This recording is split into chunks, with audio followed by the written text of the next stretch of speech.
হেই, কি অবস্থা সবার? রণবীর সিংয়ের নতুন মুভি ধুরন্ধরের গল্পে আপনাকে স্বাগতম। মুভির শুরুতে দেখানো হয় কান্দাহার হাইজ্যাকের ঘটনা। কিছু সন্ত্রাসী একটা যাত্রীবাহী প্লেন হাইজ্যাক করেছে। ইতিমধ্যে কিছু যাত্রীকে মেরেও ফেলেছে। তাদের দাবি বিশাল অঙ্কের টাকা দিতে হবে এবং তাদেরকে নিরাপদে যেতে দিতে হবে, নয়তো বাকি যাত্রীদেরও ওপারে পাঠিয়ে দেওয়া হবে। এ সময় সেখানে উপস্থিত হয় আইবি চিফ অজয় সানিয়াল। তাদের কনভারসেশন থেকে জানা যায় প্লেনে থাকা ৩ সন্ত্রাসীকে ছেড়ে দিতে হবে, নয়তো অনেক মানুষ মারা যাবে। দেশের ইমেজও আন্তর্জাতিক পর্যায়ে ভীষণ ক্ষতিগ্রস্ত হবে, তাই শেষ পর্যন্ত তাদের কথা মানতে হয়। কিন্তু অজয় মন্ত্রণালয়কে বলে যে সন্ত্রাসীদের দাবি না মেনে এই বিষয়টা থামানো উচিত, কারণ তারা আজ কান্দাহার পর্যন্ত ঢুকেছে। এরপর কাশ্মীর আর তারপর দিল্লি, সেই দিন খুব দূরে নয়। আমাদের উচিত সরাসরি গিয়ে তাদেরকে শেষ করা। কিন্তু অজয়ের কথা গুরুত্ব না দিয়ে ডিফেন্স সেক্রেটারি তার প্ল্যানকে পাত্তা দেয় না। সে যে ডকুমেন্ট দিয়েছিল তা যেন প্রধানমন্ত্রীর কাছে যায়, অজয় সেটাও সাবমিট করেছিল। এরপর দেখানো হয় ১৩ ডিসেম্বর ২০০১ সংসদে হামলার সময়। পুরো ভারত যেন কেঁপে উঠেছিল। আইবি চিফও এতে স্তব্ধ হয়ে যায়। অজয় আবার মন্ত্রণালয়কে বলে এটা হওয়ারই কথা ছিল। তখন মন্ত্রী বলেন, পিএম খুব রেগে আছেন, আমাদের দ্রুত পদক্ষেপ নেওয়া উচিত ছিল। তোমার দেওয়া ৩টি প্ল্যানের মধ্যে পিএমের একটা পছন্দ হয়েছে, অপারেশন ধুরন্ধর। এটা করলে সাকসেস পাওয়া যেতে পারে। অজয় হাসে এবং বলে, অপারেশন ধুরন্ধর অবশ্যই হবে। তারপর দেখা যায় আমাদের হিরো রণবীর সিং, তার চরিত্রের নাম হামজা আলী। তাকে দেখা যায় আফগানিস্তান বর্ডার থেকে পাকিস্তানে যেতে, সেখান থেকে করাচি, তারপর লেহারি টাউনে, যেটাকে দেখে মনে হয় একটা মিনি পাকিস্তান। লেহারির গলিতে হেঁটে সে এক দোকান বা ঢাবার সামনে পৌঁছায়, যেখানে কোড নেম ব্যবহার করে কিছু জিনিসপত্র বেচা কেনা হয়। হামজা কোড নেম বললেও প্রথমে তাকে কেউ গুরুত্ব দেয় না। রাতে এসে দোকানের সামনে পড়ে থাকে। তখন কিছু লোক এসে তার উপরে হামলা করে এবং তার জিনিস কেড়ে নেওয়ার চেষ্টা করে। সে বাধা দিলে দোকানের মালিক, যে আসলে খারাপ মানুষ, সরাসরি সামনে এসে দাঁড়ায়। হামজা মার খেতে থাকে, তার অবস্থাও খারাপ হয়ে যায়। পরে পুলিশ এলে হামলাকারীরা পালিয়ে যায়। পরদিন সেই খারাপ মানুষটি এসে তাকে খাবার দেয় এবং কাজে রাখে। সে বুঝে যায় হামজা তাদের লোক, মানে হামজা ভারত সরকারের হয়ে স্পাই হিসেবে কাজ করছে। এরপর ১ বছর কেটে যায় এবং হামজা এই এলাকার সব কিছু বুঝে নিতে শুরু করে। সে জানতে পারে এই এলাকা বালুচ ও পাঠানদের পূর্ণ নিয়ন্ত্রণে, যার মধ্যে রহমান ডাকাতের এলাকা সবচেয়ে বড়। আর ছোট ছোট জায়গায় বালুচরা তাদের নিজস্ব গ্যাং তৈরি করে রেখেছে, পাঠানরাও তাই। হামজাকে রহমান ডাকাতের গ্যাংয়ে ঢুকতেই হবে। কিন্তু রহমান ডাকাত সম্পর্কে শোনা যায় নাকি সে নিজের মাকেই মেরে ফেলেছিল যখন জানতে পারে তার মায়ের অন্য একজনের সঙ্গে সম্পর্ক ছিল। লোকটা পুরো সাইকো টাইপ লোক। সে আর কেউ নয়, পাপ্পু বালুচ, যার শরীরের অর্ধেকটাই পক্ষাঘাতে নড়াচড়া করে না। তবুও তার নিজস্ব গ্যাং রয়েছে। রাতে আরেকটি ছেলে চাচার দোকানে আসে। সে নিজেও এখন পাপ্পু বালুচের গ্যাংয়ে কাজ করছে। সে জানায় তাদের প্ল্যান আছে কাল রহমান ডাকাতের বড় ছেলেকে ওপারে পাঠানোর, আর তুমি যদি তাকে বাঁচাতে পারো তাহলে তোমার দিকে সবার নজর পড়বে। তাহলে রহমান ভাই তোমাকে নিজের গ্যাংয়ে রেখে নেবে। এটাই সবচেয়ে সহজ এন্ট্রি পথ। তবে সেখানে প্রচুর গুলিবর্ষণ হবে, তুমিও আহত হতে পারো। হামজা রাজি হয়। বিয়ের অনুষ্ঠানে রহমানের বড় ছেলে আর ছোট ছেলে দুজনই উপস্থিত ছিল। হামজা সেখানে জুস সার্ভ করছিল। হঠাৎই পাপ্পু বালুচের লোকেরা হামলা চালায়। গুলিবর্ষণে রহমান ডাকাতের বড় ছেলে মারা যায়, কিন্তু হামজা তার ছোট ছেলেকে বাঁচিয়ে ফেলে। সে এমন অভিনয় করে যেন তার ভাইকে বাঁচাতে সে প্রাণপণ চেষ্টা করছিল এবং তাদের প্রতি তার গভীর ক্ষোভ আছে। এরপর সবাইকে হাসপাতালে নেওয়া হয়। এরপর এন্ট্রি হয় রহমান ডাকাতের। সে জিজ্ঞেস করে কি হয়েছে। স্বাভাবিকভাবেই ছোট ছেলে হামজার পক্ষ নয় এবং বলে, আব্বু, এই লোকটাই আমাদের বাঁচিয়েছে, কিন্তু ভাই তো মারা গেল। রহমান মৃত ছেলের কাছে যায়। তারপর ভাই উজায়েরকে বলে, এই ছেলেটাকে ১,০০,০০০ রুপি দিয়ে দাও। কিন্তু হামজা টাকা নেয় না। সে বলে, ভাই, আপনি আমাদের কাছে হিরো, আপনি আমাদের পরিচয় দিয়েছেন। পাকিস্তানে আর পৃথিবী জুড়ে বালুচদের পরিচয় দিয়েছেন আপনি। আমি তো শুধু আমার দায়িত্ব পালন করেছি। আমি দুঃখিত যে আমি আর কিছু করতে পারিনি। সে পুরো ঘটনার ডিটেল দেয়। ৩ জন লোক ছিল বন্দুক নিয়ে এবং তারা পাপ্পু বালুচের মানুষ। এরপর দেখা যায় জামিল ভাইকে, যিনি একজন মন্ত্রী। তিনি বলেন, সামনে নির্বাচন শেষ হোক, এরপরে আমরা সেই বাবু গ্যাংকে শেষ করে দেব। চিন্তা করো না রহমান, পিএমসি যদি ক্ষমতায় আসে, লেহারি তো আমরা জিতেই গেছি, সঙ্গে করাচিও জিতব। এরপর পুরো দেশ কোথায় পালাবে আমাদের থেকে। চিন্তা করো না। সে উজাইরকেও বুঝিয়ে বলে, রহমানের উপর নজর রাখো, তাকে শান্ত রাখো। ভাই, এটা পলিটিশিয়ান, এদের নিজের চেয়ার ছাড়া আর কিছু যায় আসে না। অন্যদিকে দেখা যায় হামজাকে, যে এখন রহমান ডাকাতের গ্যাংয়ের সদস্য। তাকে পুরো কাজ শেখানো হচ্ছে, কিভাবে নকল বন্দুক বানানো হয়, কিভাবে বিদেশের সাথে তাদের অবৈধ লেনদেন চলে, সব কিছু। নির্বাচন হয়, রহমান আপাতত প্রতিশোধ নিয়ে শান্ত হয়েছে, কিন্তু তার ভেতরে আগুন এখনও দাউ দাউ করছে। তার ভাই উজাইরি তাকে কোনো রকমে শান্ত রাখছে, কিন্তু টিভি আর মিডিয়ায় সবসময় বলা হচ্ছিল রহমান ডাকাত ভয় পেয়ে গেছে, নিজের ছেলের বদলাও নেয়নি, নির্বাচনের কারণে চুপ করে আছে, অথচ তার পরিচয় তো এই বদলা নেওয়া। এ কথা শুনে রহমান সবাইকে ডেকে জিজ্ঞেস করে, তোমাদের কি মনে হয়, আমার বদলা নেওয়া উচিত নাকি না? সবাই তাকে নিষেধ করে, নির্বাচন শেষ না হওয়া পর্যন্ত অপেক্ষা করতে বলে। কিন্তু হামজা তাকে উস্কে দেয়, ভাই, আপনি যদি নিজের ছেলের বদলাই না নিতে পারেন, তাহলে আমরা সাধারণ মানুষের জন্য কি করবেন? আপনার পরিচয় তো অন্যায় সহ্য না করা। এ কথা শুনে নিজের ভেতরের রাগে জ্বলে ওঠে রহমান, এবং সে সেই সিদ্ধান্ত নেয় যা নির্বাচনের সময় নেওয়া উচিত ছিল না। সে পাপ্পু বালোচের পুরো গ্যাংকে শেষ করে দেয়। পাপ্পু মরার সময়ও চিৎকার করছিল, আমি তোর বাপ। কিন্তু রহমান তাকে নির্মমভাবে কষায়ের মতো হত্যা করে। তবে পাপ্পুর ছেলে বাবু বালোচ বেঁচে যায়, এবং সে দৃঢ় প্রতিজ্ঞা করে যে বাবার বদলা সে রহমানের কাছ থেকে নেবে। এভাবে রহমান পুরো লেহারি এলাকায় নিজের দখল জমিয়ে নেয়, আর ধীরে ধীরে হামজা তাদের আরও কাছের মানুষ হয়ে ওঠে। এরপর নির্বাচনের সময় আসে, নির্বাচনে মন্ত্রী জিতে যায়, এবং সেই প্ল্যাটফর্মেই মন্ত্রী মাচিল রহমানকে গিয়ে জড়িয়ে ধরে। রহমান যখন হাত তোলে, উপস্থিত জনতা রহমান বালুচ, রহমান বালুচ বলে চিৎকারে ফেটে পড়ে। মন্ত্রী জানত যদি রহমান রাজনীতিতে ঢুকে তাহলে তার ভবিষ্যৎ শেষ।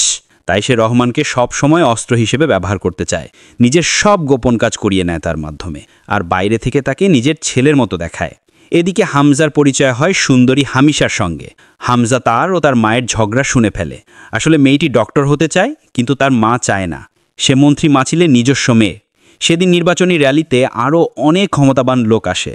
তারা রহমানকে অভিনন্দন জানায় এবং বলে, রহমান, আইএসআই প্রধান আপনার সঙ্গে দেখা করতে চান, আপনার জন্য বড় দায়িত্ব আছে, চাইলে আপনি আরও বড় কিছু করতে পারবেন, শুধু লেহারি নয়, পুরো পাকিস্তান আপনার নিয়ন্ত্রণে থাকতে পারে। রাতে সবাই খুব খুশি থাকে। হামজা তাদের খুব কাছাকাছি চলে আসে। একটা ঘরে দেখা যায় রহমান মদ খাচ্ছে, সঙ্গে তার ভাই উজায়ের। রহমান জিজ্ঞেস করে, উজায়ের, আমাদের যদি উন্নতি করতে হয় তাহলে কি করা উচিত? উজায়ের বলে, ভাই, আমরা যেটা করছি তাতেই অনেক উন্নতি হবে। কিন্তু হামজা বলে, না ভাই, আমাদের আরও দূরদর্শী হতে হবে।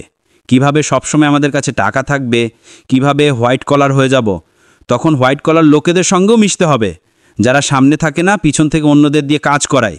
তারপর উজায়ের বলে, তোমরা জানো এদের কাছে এত টাকা আসে কোত্থেকে? এরা নকল জিনিসের ব্যবসা করে, যেটা আমিগাও করি, কিন্তু এরা পুরো পাকিস্তান জুড়েই করে। শুধু তাই নয়, এরা সম্প্রতি নকল নোটের ব্যবসাও শুরু করেছে, যেগুলো ভারতেও যায়। ভারতের 5,000 টাকার নোট করাচি পোর্ট হয়ে নানা পথ ঘুরে উত্তরপ্রদেশের বর্ডার পর্যন্ত পৌঁছায়। মূলত নকল 1,000 আর 500 নোট ছাপার প্লেট যে লাগে, সেগুলো আমাদের কাছেই আছে। এরপর দেখা যায় রহমান গিয়ে সেই লোকদের সাথে দেখা করে যারা এই নকল টাকা ছাপানোর কাজ করে। হামজাও তাদের সঙ্গে যায়, আর সেখানেই দেখা মেলে আইএসআই চিফ মেজর ইকবালের। তার সঙ্গে আরও অনেক আন্তর্জাতিক মোস্ট ওয়ান্টেড অপরাধী থাকে, যারা বিভিন্ন দেশে সম্পূর্ণ নিষিদ্ধ এবং ওয়ান্টেড। এখানে একটি বড় ডিল হতে দেখা যায়। বলা হয়, তোমাদের চাহিদা মতো টাকা দেয়া হবে, কিন্তু এর বদলে একদম আসল মানের অস্ত্র তৈরি করতে হবে, কোনো কিছু নকল চলবে না, এবং যেসব অস্ত্র কখনো লক্ষ্য মিস করে না। এই কাজটি হাতে নিতে ডাকা হয় রহমানকে।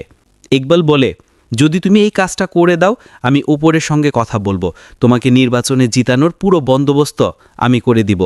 আর যে অস্ত্রগুলো তৈরি হবে সেগুলো ভারতের জন্য লাগবে। দীপাবলির সময় 3 অক্টোবরের তারিখ রাখা হয়েছে। এই সব কিছু শুনছিল হামজা। সে বলে, আমি নিজের লোকদের সঙ্গে বিশ্বাসঘাতকতা করব কেন? এই অস্ত্র বারুদ শুধু ভারতে যাবে না, পাকিস্তানেও ব্যবহার করবে তোমরা, কারণ তোমরা তো কারো আপন নও। ইকবাল জবাব দেয়, মোটা অঙ্কের টাকা পাওয়া যাবে, জনগণ তোমাকে কি দিয়েছে, তোমার সন্তানকেও তোমার কাছ থেকে ছিনিয়ে নিয়েছে। রহমান বলে, আমার সঙ্গে যদি কেউ গদ্দারি করে তার পরিণাম ভাবা হয় না। মনে রেখো, রহমান ডাকাত নামটা এমনি এমনি হয়নি, আমার দেওয়া মৃত্যু খুবই যন্ত্রণাদায়ক হয়। এই কথা বলেই সে সেখান থেকে বেরিয়ে যায়। রহমান বেরিয়ে যেতেই দেখা যায় যে রাজনৈতিক লোকেরা একসময় তাকে মঞ্চে দাঁড়িয়ে প্রশংসা করেছিল তারাই সরাসরি মজিলেকে ফোন করে জানাচ্ছে রহমান ডাকাত এখন খুব বেশি বাড়াবাড়ি করছে, সে ধীরে ধীরে আয়ত্তের বাইরে চলে যাচ্ছে। মজিল তখন উত্তর দেয়, শয়তানকে মারতে হলে চেহারা ঘুষতেই হবে, মানে যাদের লুকিয়ে রাখা হয়েছে তাদের বের করতেই হবে। এরপর দেখা যায় এসপি চৌধুরীকে, এক ভয়ঙ্কর পুলিশ অফিসার যে এখন এক দালালের জন্য কাজ করে। তবে তার পুলিশ চাকরি 7 বছর আগেই বাতিল করে দেয়া হয়েছিল, যেটা মজিলি করিয়েছিল।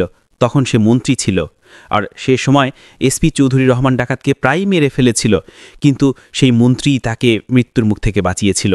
আজ তাকে আবার চাকরির প্রস্তাব দেয়া হলো এবং বলা হলো রহমানকে শেষ করতে হবে, পুরো লেহরিকে আমাকে একদম পরিষ্কার চাই। চৌধুরী বলে, আমি অবশ্যই লেহরিকে পুরো পরিষ্কার করে দিব এবং রহমানকে আমি নিজ হাতে মারব। তাই আমার কিছু নিয়ম থাকবে, একটা লেহরি টাস্ক ফোর্স হবে যেখানে থাকবে শুধু আমার লোক, কারণ বাকি পুলিশ তো রহমানের জন্য কাজ করে, তাই ও জায়গা হবে সম্পূর্ণ গোপন আর আমি কারো অর্ডার মানব না। মজিল তাকে সব অনুমতি দিয়ে দেয়। অন্যদিকে দেখা যায় রহমান এবং অন্যান্য বেলুচ ইউনিট ফোর্সের কাছে যায়, সেখান থেকে অস্ত্রবারুদ নেয়ার কথা ছিল, যেটা ইকবাল বলেছিল। আইএসআই চিফ জানিয়েছিল যে অস্ত্রগুলোর গায়ে রাশিয়ান বন্দুকের মতো দাগ থাকবে, যেন আন্তর্জাতিকভাবে কেউ বুঝতে না পারে যে এতে পাকিস্তান বা আইএসআইয়ের কোনো হাত আছে। ওরা খুব খুশি হয়ে যায়, কারণ বন্দুকের অর্ডার তারা পেয়ে গেছে, এবার পুরো ইউনিট কাজটা করে দিবে।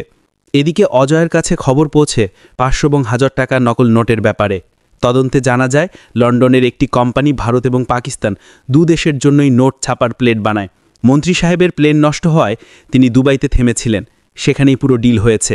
এজেন্সি গোপনে সব খুঁজে বের করে। অজয় বলে, টেকনিক্যালি আমরা তাদের ছুঁতে পারবো না, কিন্তু ধৈর্য ধরো, তাদেরও সময় আসবে। আমাদের দেশের সবচেয়ে বড় বিপদ আমাদেরই ভারতীয়দের থেকে আসে, পাকিস্তান আমাদের দ্বিতীয় বিপদ। অন্যদিকে দেখা যায় আলিনা আর হামজার প্রেম অনেকটাই গভীর হয়ে গেছে। প্রথমে হামজা আলিনার কাছে ঘেঁষছিল, কারণ এটা তার প্ল্যানের অংশ ছিল মজিল কি করছে তা জানার জন্য, কিন্তু পরে সত্যিই সে আলিনাকে ভালোবেসে ফেলে। হামজা আলিনাকে বলে, এসপি চৌধুরী আমাদের জন্য বিপদের কারণ, তাই তোমার বাবার ওপর নজর রাখো। তখন আলিনা যেন গুপ্তচরের মতো ওদের উপর নজর রাখা শুরু করে। শেষ পর্যন্ত রহমান ডাকাতকে মারার পুরো প্ল্যান বানানো হয় বাবু বালুচ এবং এসপি চৌধুরীকে নিয়ে। মজিলি পুরো খেলা সাজায়, আর এই পুরো বিষয়টাই ভিডিও করে নেয় তার মেয়ে আলিনা। বাবু বালুচ, যে কিনা পাপ্পু বালুচের ছেলে, সে বলে, প্রথমে আমার চাই রহমানের মাথা, তারপর পুরো লেহুরি। মজিল তাকে উপহার হিসাবে এগুলো দিতে রাজি হয়ে যায় এবং পুরো খেলা সাজানো হয়। রহমানের বাড়ির যে কাজের লোক, তার ছেলের খাবারে কিছু মেশানো হবে, তার পেটে ব্যথা উঠবে। তখন কাজের লোক তাকে হাসপাতালে নিতে যাবে, ঠিক সেই সময় পথ থেকে তাকে ধরে ফেলা হবে। আর যারা অস্ত্রবারুদ ডেলিভারি দিতে যাবে তারা 2 দলে ভাগ হয়ে যাবে। এটাই হবে আঘাত করার সবচেয়ে ভালো সময়। একদিকে দেখা যায় অস্ত্রবারুদের ডেলিভারি পৌঁছে যায় ইকবালের কাছে, যিনি সেটা পেয়ে খুব খুশি হন এবং তিনি টাকা দিয়ে দেন। আর অন্যদিকে এসপি চৌধুরী রহমানকে ধরে ফেলে এবং তার পুরো গ্যাংকে মেরে শেষ করে দেয়, যারা ছিল তার বডিগার্ড। রহমানকে হেফাজতে নেওয়া হয়। সবাই জানে আজ রহমানকে প্রচণ্ডভাবে নির্যাতন করা হবে। এই খবর পাওয়া মাত্রই উজের মজিলকে ফোন করে বলে, এসপি চৌধুরী আমার ভাইকে তুলে নিয়ে গেছে। মজিল বলে, চিন্তা করিস না, আমি তাকে ছাড়িয়ে নিব। কিন্তু সে নিজেও জানতো যাই হোক না কেন আজ এসপি চৌধুরী রহমানকে কোনোভাবেই ছাড়বে না। এদিকে আমরা দেখি হামজার ফোনে আলিনার কল আসে। সে ভিডিও ফুটেজ পাঠায় এবং বলে, তুমি নজর রাখতে বলেছিলে, দেখো আমি ভিডিও করে রেখেছি। সেই ভিডিওতে বাবু বালুজ, এসপি চৌধুরী ও মজিল 3 জনের গোপন বৈঠক রেকর্ড করা ছিল। ভিডিও দেখে হামজার সঙ্গে সঙ্গে বলে, তুমি এখনই আমার বাড়িতে যাও, কাউকে কিছু বলবে না, তোমার ফোন বন্ধ করে দাও, ডোর লক করে রেখো। এদিকে রহমান ডাকাতকে তুলে নিয়ে এক নির্জন জায়গায় নিয়ে যাওয়া হয়। অন্যদিকে হামজা মজিলকে ভিডিওটা পাঠিয়ে হুমকি দেয়, রহমান ভাইকে কিছু হলে ভিডিওটা বাইরে বেরিয়ে যাবে এবং তোমার মেয়েও বাঁচবে না। মজিল তখন এসপি চৌধুরীকে কল করে, কিন্তু চৌধুরী স্পষ্ট বলে দেয়, আমি আর কারো কথা শুনব না। হামজা উজেরকে জানিয়ে দেয়, এসপি কারো কথা শুনছে না, আজ রহমান ডাকাতে মৃত্যু নিশ্চিত। তখন প্রশ্ন, লেহুরি টাস্ক ফোর্সের গোপন জায়গা কোথায়? এরপর দেখা যায় হামজা আর উজের সেখানে গিয়ে পুরো লেহুরি টাস্ক ফোর্সকে দখলে নেয়, তাদের গায়ে পেট্রোল ঢেলে ফ্যানের সঙ্গে বেঁধে রাখে। তারপর এসপিকে ভিডিও কল করে দেখায়, আধা ঘন্টার মধ্যে রহমান ভাইকে যদি ব্রিজের উপর না আনো, আমাদের হাতে না দাও, আমি এই 40 জন নির্দোষ মানুষকে জ্যান্ত পুড়িয়ে ফেলব। ফ্যান চলতেই থাকবে আর ওরা পুড়বে। কি করবে এসপি? অবশেষে আলোচনার পর এসপিকে রহমানকে ছাড়তে বাধ্য হতে হয়। রহমান সেখান থেকে বেরিয়ে আসে আর বন্দিরাও মুক্তি পায়।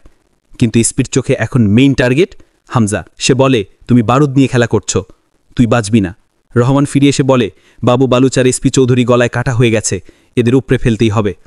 এদিকে ভারতে ঘটে যায় 26/11 হামলা, যেটা আসলে তারা 3 অক্টোবর করতে চেয়েছিল। 3 অক্টোবরের পরিকল্পনার কথা হামলা আগেই বলেছিল। ওরা 3 অক্টোবর প্রস্তুত ছিল, কিন্তু 26/11 জন্য প্রস্তুত ছিল না, কারণ আইএসআই প্রধান জেনে গিয়েছিল কেউ ভিতর থেকে খবর ফাঁস করেছে, তাই সে সেই এজেন্টকে ধরে নির্যাতনও করে। এই খবর শুনে হামজার মন ভেঙে যায়। অজয়েরও ঠিক একই অবস্থা। তার সামনে ঘটে যায় 26/11 হামলা, যা সব ভাবতেই পারেনি। এদিকে রহমান নির্বাচনে টিকিট পেয়ে যায়, সে এখন প্রার্থী। এসপি চৌধুরী ক্ষিপ্ত হয়ে ওঠে, যদি সে এই নির্বাচন জিতে যায় আমরা তাকে ছুতেও পারবো না। অন্যদিকে হামজা আলিনাকে তার আসল পরিকল্পনা জানায়। সে আহত ছিল, তাও সে বলে, আমি পুরো পাকিস্তান দখল করতে চাই। তুমি যদি আমার পাশে থাকতে চাও থাকো, না হলে এখনই এই বাড়ি ছেড়ে চলে দাও। আলিনা জবাব দেয়, বাড়ি ছাড়ার কথা বললে ঘুমের মধ্যে আমি তোমাকে জ্বালিয়ে মারব। আমি সব সময় তোমার সাথে আছি। তারপর সে আলিনার আব্বুকে ডাকতে বলে। আলিনার আব্বুকে সে সেই ভিডিওটা দেখায় যেখানে আমরা বাবু বালুচ, এসপি চৌধুরী ও তাদের প্ল্যানিং শুনেছিলাম। এরপর ভিডিওটি ডিলিট করে দেয় এবং বলে, কখন যে তুমি রহমান ডাকাত, বাবু বালুচ আর এসপি চৌধুরীকে নিজের গলার সাপ বানিয়েছ, ওরা যে কোনো সময় তোমাকে দংশন করতে পারে। তোমার উচিত তোমার নিজের খুনের, তোমার নিজের পরিবারের এমন একজন মানুষকে পাশে রাখা যে তোমার সাথে থাকবে এবং পুরো পাকিস্তান শাসন করবে।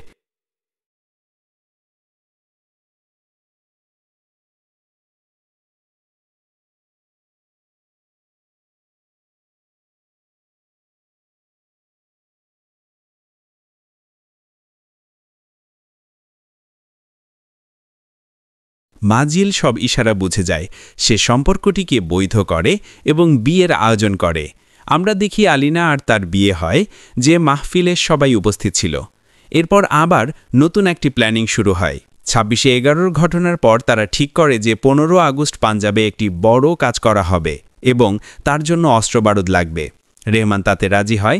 উজায়েরকে বলা হয় ডায়েরিতে নোট করে রাখতে, কিন্তু উজায়ের তখন নেশাগ্রস্ত ছিল, তাই হামজা নোট লেখে এবং বলে, 9 তারিখে আমরা ফাঁকা আছি, 9 তারিখেই ডেলিভারি দিয়ে দেব। রেহমান বিভিন্ন ভালো কাজ করছিল যাতে পার্টির সামনে ভালো ইমেজ তৈরি হয় এবং সে নির্বাচনে জিততে পারে। ঠিক সেই দিনই অস্ত্রবারুদ তোলা এবং সরবরাহ করার কথা ছিল, কিন্তু সে এদিক সেদিক ঘুরে বেড়াতে থাকে, কারণ এসব নাটকীয় কাজ তার পছন্দ ছিল না। হামজা রেহমানের সঙ্গে থেকে যায় এবং তাকে গাড়িতে করে নিয়ে বের হয়। রেহমানের সামনে পিছনে গার্ড ছিল। সুযোগ বুঝে হামজা গাড়িটা গলি দিয়ে মোড় ঘুরিয়ে জঙ্গলের দিকে নিয়ে যায়। রেহমান ও অন্য লোকজনের তখন একটু ঘুমে ধরেছিল, কারণ হামজার ওপর তাদের ভরসা ছিল। হঠাৎ রেহমানের ঘুম ভাঙে এবং সে জিজ্ঞেস করতে থাকে, কোথায় যাচ্ছ? হামজা প্রথমে বলে, সামনে ট্রাফিক ছিল তাই এদিকে এসেছে। আরও বলে, উজয়ের পার্টি থেকে মাল আনতে গেছে। কিন্তু রেহমানের সন্দেহ হয় এবং সে হামজার ওপর আক্রমণ করে। তারপর গাড়ির ভেতর অন্য লোকজনও মারামারিতে জড়িয়ে পড়ে আর তাদের গাড়ি অ্যাক্সিডেন্ট হয়। হামজা গুরুতর আহত হয়, সাথে অন্যরাও। ঠিক তখনই দেখা যায় এই সবই ছিল একটি বড় প্ল্যান। এসপি চৌধুরী নিজের গাড়ি নিয়ে সেখানে চলে আসে এবং দুপক্ষের মাঝে গোলাগুলি শুরু হয়। হামজা জঙ্গলের দিকে যায় এসপিকে ডাকতে, আর রেহমানের লোকজনও তার পিছু নেয়। জঙ্গলের মাঝে বড় লড়াই হয়। সব শেষ, হামজা সেখান থেকে জয়ী হয়ে ফিরে আসে।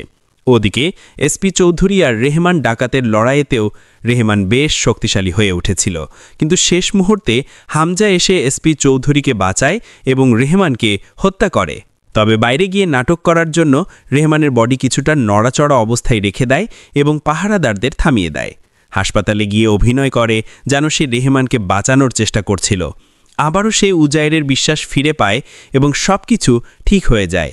আর হামজাও হিরো হয়ে যায়, কারণ রেহমানকে বাঁচাতে গিয়ে সে নিজের জীবন বাজি লাগিয়েছিল। এরপর সে বাড়ি ফিরে আসে আর আলিনা তাকে দেখে শোকাহত হয়ে পড়ে, কারণ তার শরীরের এমন কোনো জায়গা ছিল না যেখান থেকে রক্ত বের হচ্ছিল না। হামজা গুরুতর আহত ছিল। সে নিজের ডায়েরি খুলে একে একে নামগুলো কেটে দিচ্ছিল, অর্থাৎ রেহমান ডাকাতের অধ্যায়ও শেষ হয়ে গেছে। তারপর দেখানো হয় ভারতের একটি সিক্রেট জায়গা।